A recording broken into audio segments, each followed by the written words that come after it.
இந்த shade full டார்க்காக இருக்கும். இதை நீங்கள் கான்டோர் பண்ணிங்கன்னா மட்டும்தான் தெரியும். இந்த இது ஷேடெல்லாம் எடுக்கக்கூடாது. இது வந்து பார்த்தீங்கன்னா அண்டர் டோன் மட்டும் தான் இந்த கலர் எடுக்கும். இதை விட டார்க் இந்த கலர் ஆமாம் ஃபுல்லாக கருப்பு கலரில் வந்து இதை எடுத்து இந்த கட்டு இந்த கான்டோர் கொடுக்கும்போது என்ன பண்ணணும்னா இப்படி பண்ணிங்கன்னா இந்த கட்டு வந்து நல்லா தெரியும்.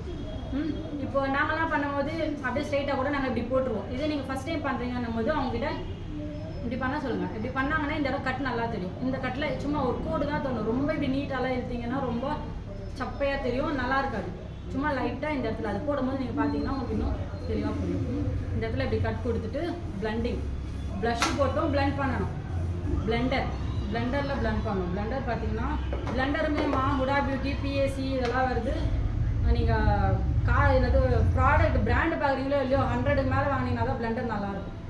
20 ரூபாய்க்கு 30 ரூபாய்க்கு 15 ரூபாய்க்குலாம் கூட பிளெண்டர் கிடைக்குது. நம்ம ப்ரைடுக்கு யூஸ் பண்ணும்போது அவ்வளோ கம்மியிலலாம் வாங்கக்கூடாது. இதெல்லாம் வந்து ஒரு பிளெண்டர் 120 ரூபா பிஎஸ்சியில் வருது. இந்த மாதிரி வாங்கி வச்சுங்க. ஏன்னா வந்து நம்ம பண்ணுற வேலையிலே பிளெண்டருக்கு வந்து நிறைய முக்கியமான வேலை ஜாஸ்தி இதில். ஏன்னா நீங்கள் ஃபவுண்டேஷன் போட்டிங்க அப்படின்னா எக்ஸ்ட்ரா இருக்கிற மொத்த ஃபவுண்டேஷனும் இது எடுத்துக்கும். உங்கள் ஃபேஸ்க்கு ஸ்கின்னுக்கு எவ்வளோ தேவைப்படுதோ அவ்வளோத்தையும் விட்டுட்டு மற்ற எல்லாமே இது உள்ளே இழுத்துக்கும். அதனால் பிளெண்டரோட பங்கு ஜாஸ்தி இருக்குது நம்ம மேக்கப்பில். அதனால் பிளெண்டர் வாங்கும்போதும் நல்ல பிராண்டாக பார்த்து வாங்குங்க. பிஎஸ்சியில் ஹுடா பியூட்டியில் இதெல்லாம் பிளெண்டர் வருது. இந்த மாதிரி வாங்கிக்கிட்டீங்க அப்படின்னா உங்களுக்கு நல்லாயிருக்கும். ஸ்விஸ் பியூட்டிலும் வருது. அதனால் ரொம்ப கம்மியாக வாங்காதீங்க. 120 இதோ இந்த மாதிரி பிளெண்டர் வாங்கிக்கோங்க. அதுதான் ஃபவுண்டேஷன் முடிச்சுட்டு பிளெண்டர் கொடுத்துட்டீங்க.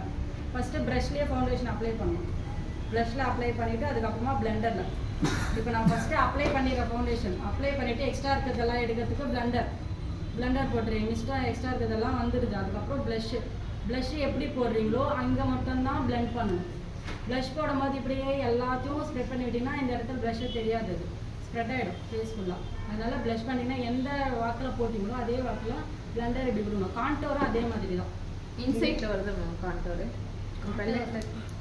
இதுதானே இதெல்லாம் கான்டோர் பண்ணால் உங்களுக்கு தெரியவே தெரியாது. கொஞ்சம் க்ரீம் திக்காக இருக்கிற கவரேஜ் கொடுக்குற மாதிரி எல்லாம் இதில் இந்த பேலட்டில் கான்டோருக்குள்ளே நீங்கள் இதை யூஸ் பண்ணிக்கலாம்.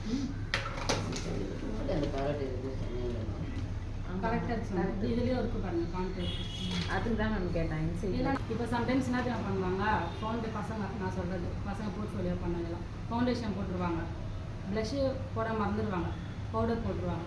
பவுடர் போட்டுட்டு திருப்பி லிக்விட் ப்ளஷ் போடலாமான்னா போடவே கூடாது. அது போட்டிங்கன்னா என்ன ஆகும்னா பவுடர் போட்டு செட் பண்ணிடுறீங்க. ஃபுல்லாமே பவுடர் போட்டு செட் ஆயிடுச்சு. இதுக்கப்புறம் நீங்கள் இங்கே லிக்விட் ப்ளஷ் எடுத்துகிட்டு வந்து பிளெண்டர் பண்ணும்போது என்ன ஆகும்னா உள்ள பேஸ்லேருந்து அப்படியே பிளெண்டர் வந்துடும். உள்ளேருந்தே வந்துடும். ஃபுல்லாமே அண்டர் டோன் உங்கள் கலர் ஒரிஜினல் கலர் தெரிஞ்சிடும். பேட்சாக ஆகிடும். அப்படி பண்ணும்போது கரெக்ட் பண்ணலாம். என்ன பண்ணலாம்னா கன்சீலர் போட்டு நீங்கள் பிளெண்ட் கொடுத்து திருப்பி பவுடர் அப்ளை பண்ணலாம். இருந்தாலும் அது பேட்ச் ஒர்க் மாதிரி தான் இருக்கும்.